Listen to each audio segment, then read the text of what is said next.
నుంచి గ్రౌండ్ ఫ్లోర్కి వచ్చే సాల్వెంట్ ఫస్ట్ ఫ్లోర్లో కొంచెం లీక్ అయ్యి ఆ కరెంటు బోర్డ్స్ ఉంటే వాటికి అయ్యి వేపర్లాగా ఏర్పడి పేలిపోయింది. దాదాపు ప్రమాదంలోనే ఒక 7-8 మంది చనిపోయారు. చాలా దారుణంగా ఉంది, గుర్తుపట్టలేని పరిస్థితులు అని చెప్పాను.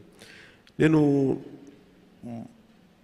ప్రాబ్లం ఏమవుతుందంటే, నేను సేఫ్టీ ఆడిట్ చేయమని వచ్చిన రోజు నుంచి నేను అందరిని అడుగుతా ఉన్నాను. ఒక ఇష్యూ ఏముందంటే, సేఫ్టీ ఆడిట్ అంటే ఈ యజమానులు భయపడిపోయే స్థాయికి వెళ్ళిపోయారు. వాళ్ళని కొంత ఎడ్యుకేట్ చేయాల్సిన అవసరం ఉంది. ఇప్పుడు ఎనీ టైం సేఫ్టీ ఆడిట్ అనగానే మా పరిశ్రమలు మూసేస్తారా, లేదంటే ఏం జరుగుతాయి, ఎలాంటి రిపోర్ట్స్ ఉంటాయంటే there are lot of gaps in safety ఇష్యూస్లో చాలా గ్యాప్స్ ఉన్నాయి. సో అందుకని నేనేం చెప్పానంటే, ఇండిపెండెంట్గా పిలవండి. నేను ఆల్రెడీ ఒక రౌండ్ ఆఫ్ మీటింగ్స్ నేను పారిశ్రామికవేత్తలతో చేశాను, ఎస్పెషల్లీ వైజాగ్ ఏరియాలో. హిందుస్థాన్ మన షిప్పింగ్ యార్డ్ వాళ్ళతో కూర్చోబెట్టి నేనేం చెప్పానంటే, మీరు ఎన్ని చర్యలు తీసుకుంటారు పనిచేసే వాళ్ళకి కానీ పొల్యూషన్ కంట్రోల్ నామ్స్కి సంబంధించి మీరు ఎలాంటి చర్యలు తీసుకున్నారు మాకు వివరించండి అంటే, వాళ్ళు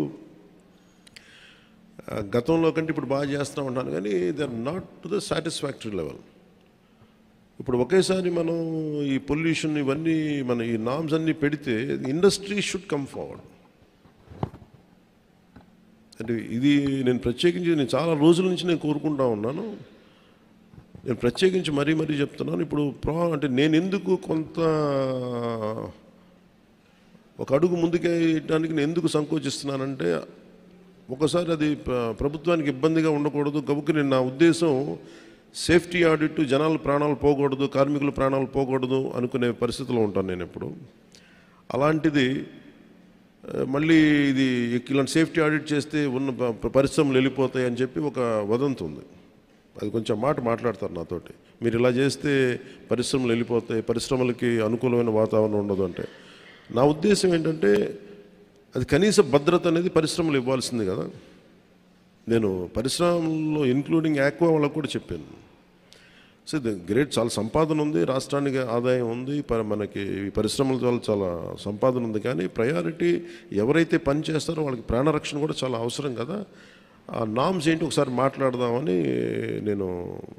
నేను అనుకుంది ఏమంటే, సెప్టెంబర్ మిడ్లో వెళ్దాం అనుకున్నాను. నా విల్ మేక్ ఇట్ సెప్టెంబర్ ఈ మంత్ ఎండింగ్లోనే నేనే వెళ్ళి కూర్చుంటే ఒక మీటింగ్ చేస్తాను ప్రత్యేకించి వైజాగ్ పొల్యూషను కానీ వైజాగ్లో ఉండే చుట్టుపక్కల పరిశ్రమలో ఉండే సేఫ్టీ నామ్స్, వీటి మీద నిరంతరం ఇది ఒక ప్రాక్టీస్ అయిపోయింది. ప్రతి 2 వారాలకు 3 వారాలకు మైనర్ ఇన్సిడెంట్, మేజర్ ఇన్సిడెంట్ జరుగుతూ ఉన్నాయి.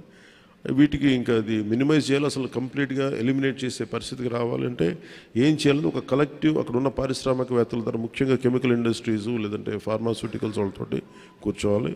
అలాగే ఫార్మాస్యూటికల్ ఇండస్ట్రీస్ కూడా ఎఫ్లూయెన్స్ 2 కిలోమీటర్ల లోపలికి వదిలేస్తామంటున్నారు, కానీ దానిలో కూడా చాలా ఇబ్బందులు ఉన్నాయనేది చెప్తా ఉన్నారు. వీటి మీద ఒక క్లీన్ సేఫ్టీ మన పొల్యూషన్ ఆడిట్ అయితే జరగాలి. అది we will take it forward. ఎందుకంటే ఇది చాలా బాధ కలిగిస్తుంది. ప్రతిసారి చనిపోవటం, సంతాపం ప్రకటించడం, లేదంటే ఎక్స్గ్రేషియా ఇవ్వటం, ఇది ఒక ప్రాణాలకి ఒక విలువ లేకుండా అంటే ఇస్తున్నాం, కానీ అది లోపల చాలా కలిచేసేది, బాధేస్తుంది.